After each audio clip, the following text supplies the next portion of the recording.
नमस्कार, सुप्रभात। दोस्तों, मैं आज लाइव वीडियो के माध्यम से अपने समर्थकों और कार्यकर्ताओं के बीच एक संदेश देने के लिए आया हूँ। हम लोग 5 वर्ष से 2019 के मध्य से मैं राजनीति में हूँ और आप लोगों को पता होगा कि 2019 का चुनाव भी मैंने लड़ा है और उसके बाद कोविड आया और लगातार अब चुनाव आने वाला है। 5-6 महीने के बीच में चुनाव होने वाला है। चुनाव अपने समय पर ही होगा, ये मैं आश्वस्त कर देना चाहता हूं अपने कार्यकर्ताओं को और समर्थकों को कि चुनाव पहले नहीं होने वाला है। ये जो अफवाहें जो आप अखबारों में देख रहे हैं और कई न्यूज़ चैनल भी उल्टा सीधा जो न्यूज़ चला रहा है, ये अपना टीआरपी बढ़ाने के लिए और माने बिना मतलब का खबर फैलाने के लिए ये सब किया जाता है। चुनाव अपने समय पर होगा और आचार संहिता जिस तरह जो लागू होता है नवंबर में 6 तारीख के आसपास, 6 से 10 तारीख के बीच में, वैसे ही होगा। और हमारा जो नाला विधानसभा है, आपको पता है संथाल परगना आखिरी चरण में चुनाव होता है, तो लगभग 15 दिसंबर से लेकर 20 दिसंबर के बीच में कहीं भी कोई डेट फिक्स होगा। वो चुनाव आयोग फैसला करेगी कौन सा डेट है, उस समय चुनाव। अब जो मैं संदेश देने आया अपने कार्यकर्ता और समर्थकों को, मैं एक चीज़ बताना चाहूँगा बहुत स्पष्ट। सभी कार्यकर्ता और बहुत समर्थक मुझे क्वेश्चन कर रहे हैं, दादा निर्दलीय चुनाव लड़िएगा, उसका कोई वैल्यू नहीं होगा, निर्दलीय चुनाव लड़िएगा तो ज़्यादा वोट नहीं मिलेगा, निर्दलीय चुनाव लड़िएगा तो आप जीत नहीं पाइएगा। मैं ये जो अंदर में जो कार्यकर्ता और समर्थकों के अंदर में ये जो एक डर महसूस हो रहा है, मैं तो डर ही बोलूँगा इसको, या फिर एक संदेह जो होता है राजनीति में, एक संदेह जो होता है, ये वो जो महसूस हो रहा है, मैं उसको आज दूर करने के लिए आया हूँ। सबका कहना है कि दादा आप भाजपा से टिकट ले लीजिए, किसी का कहना है आप जेबी केएसएस में चले जाइए, कोई कह रहा है इसमें चले जाइए।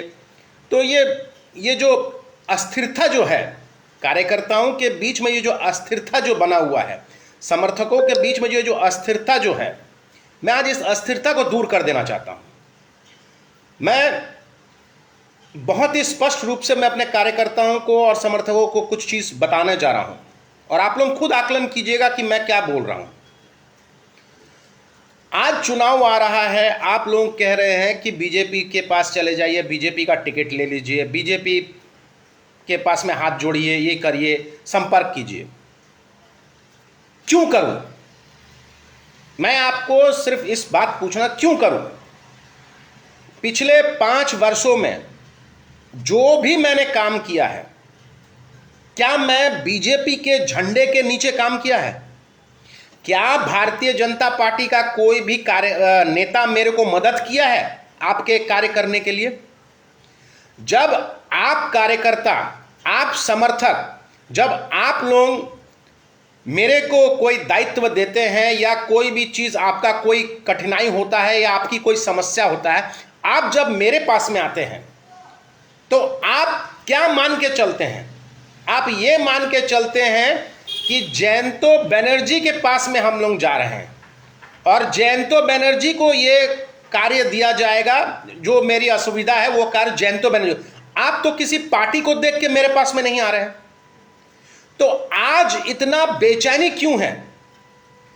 आज सब कार्यकर्ता में और जो मेरे जो समर्थक हैं उसमें इतनी बेचैनी क्यों है कि बीजेपी में चले जाऊं, किसी और अन्य पार्टी में चले जाऊं? क्यों? जब आप लोगों को विश्वास है, जब आप लोग देखते आए पिछले 5 वर्षों से, मैं लगातार 5 वर्षों से अपने दम पे, अपने बूते पे काम करते आया। मुझे किसी भारतीय जनता पार्टी ने पीछे से कोई मदद नहीं किया है। कोई बाबूलाल मरांडी जी या कोई रघुवर दास जी या फिर कोई दीपक प्रकाश जी, ये कोई आके मेरे को पीछे से मदद नहीं करके दिए हैं। मैं अपनी क्षमता से आपके लिए काम किया हूं और मैं अपनी क्षमता से आपके हर कार्य को संभव किया हूं। मुझे कोई नेता मदद नहीं किया है। जैसे आज आप देखते हैं दूसरा जो भी नेता है, आप कहीं भी चले जाइए किसी नेता के पास में, वो अपने ऊपर का जो नेता है उसको पकड़ता है। तो मेरा तो कोई ऊपर का नेता था ही नहीं। तो जो मैं अपने दम पे काम करते आया हूं, अपने दम पर ही काम कर रहा हूं, अपने दम पर ही राजनीति कर रहा हूं, तो कार्यकर्ता और समर्थकों के बीच में यह असमंजस की स्थिति क्यों है? आप लोग जब मुझ पे विश्वास करके मेरे साथ जब जुड़े हैं, आप लोग जब मुझ पे विश्वास करके मेरे पास में आए हैं, मेरे पास में हर वो काम आपको करके दिया हूं मैं। आप कार्यकर्ताओं को आवास बना के दिया हूं। आज भी 2-3 कार्यकर्ताओं को आवास मिला है, काम चल रहा है। कईयों का आवास कंप्लीट हो चुका है। आज राशन कार्ड का जिसको जरूरत होता है उसको काम कर देता हूं। आज आपको राशन कम देता है तो उस डीलर को भी मैं टाइट करके रखता हूं ताकि आपको राशन कम ना मिले। आपका पेंशन नहीं है, वो पेंशन बना के देता हूं। आपको पुलिस पकड़ता है, मैं आपको पुलिस से छुड़वा देता हूं। आपको अस्पताल में कोई चीज़ का बीमारी हो, कुछ भी होता है, मैं उसको इलाज करवा देता हूं। मैं बंगाल में भी ले जाके आपको इलाज करा देता हूं। आपको आपका नोट बंद हो गया, 2000 रुपये का नोट, मैं भी वो बदल देता हूं। सहारा में पैसा फंस गया, वो भी मैं निकाल दे रहा हूं। आपकी कोई भी असुविधा होता है, आपको कुछ भी असुविधा होता है, उसको भली भांति मैं करके देता हूं। तो मेरे पीछे में क्या कोई भारतीय जनता पार्टी का कोई बैनर लगा हुआ है या कोई दूसरा पार्टी का बैनर लगा हुआ है या मेरे सर पे कोई झंडा है? तो जब 5 वर्षों तक मैं अपने दम पर काम करते आया हूं, मैं अपने दम से काम कर रहा हूं, तो कार्यकर्ता और समर्थक अभी ये बात क्यों कह रहे हैं और आप लोग अपने अंदर में ये असमंजस की स्थिति क्यों पैदा कर रहे हैं? आप लोग जयंतो बनर्जी को विश्वास करते हैं। मैं आप लोगों से निवेदन करता हूं कि मेरे ऊपर में जो आप लोगों ने विश्वास कायम रखा है और जो विश्वास किया है, मैं उसे सदैव निभाता रहूंगा। मुझे किसी झंडा की जरूरत नहीं है और मुझे किसी पार्टी का जरूरत नहीं है, कोई संगठन का जरूरत नहीं है। मैं किसी को उंगली पकड़ के भी राजनीति में नहीं आया हूं।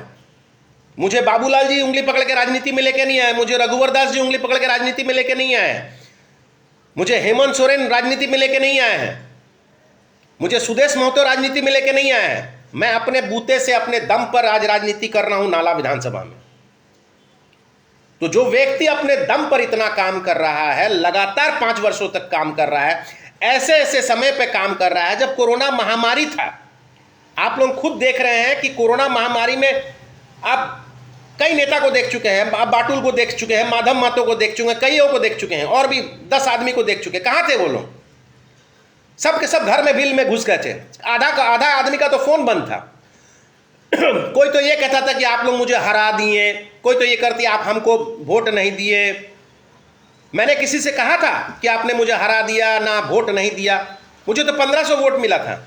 तो मैंने आप लोगों का काम किया कि नहीं किया? कैसे किया? जब कोरोना महामारी में किसी की सरकार थी, किसी की सरकार हो चाहे ना हो, मैंने अपने दम पर काम किया है। और मैं आज आप लोग इतना नर्वस हो जा रहे हैं, आप लोग इतना घबराहट हो जा रहे हैं कि बीजेपी में चले जाइए, इसमें चले जाइए, उसमें क्यों जाऊं? मैं क्या माधव चंद्र महतो हूं? मैं क्या दल बदलू नेता हूं जो कभी इधर कभी उधर हर 6 महीना में पार्टी बदलते फिरे? क्यों बदले? मैं अपने कार्यकर्ताओं को आश्वस्त करना चाहता हूं, मैं अपने समर्थकों को आश्वस्त करना चाहता हूं कि आप लोगों ने जयंतो बनर्जी पर विश्वास किया है, आप लोगों ने जयंतो बनर्जी को विश्वास किया है।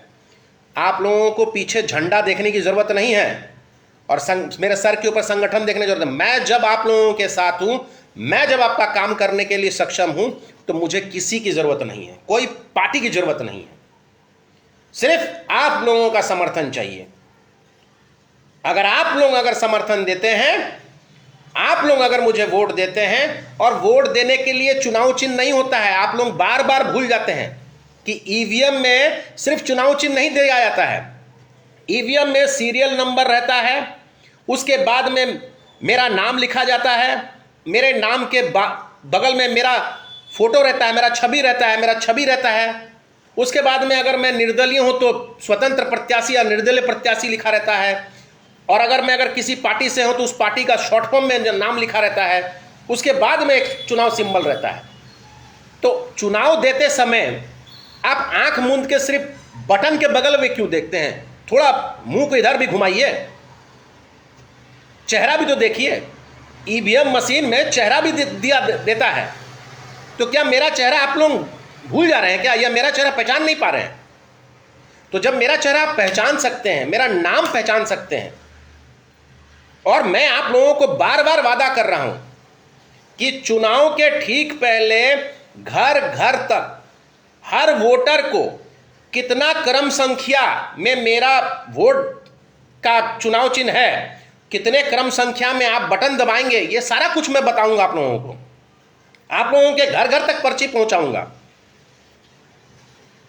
आज मैं बहुत दुखी हूं, अपने कुछ कार्यकर्ताओं के द्वारा कहा जा रहा है कि दादा बीजेपी से संपर्क कर लीजिए।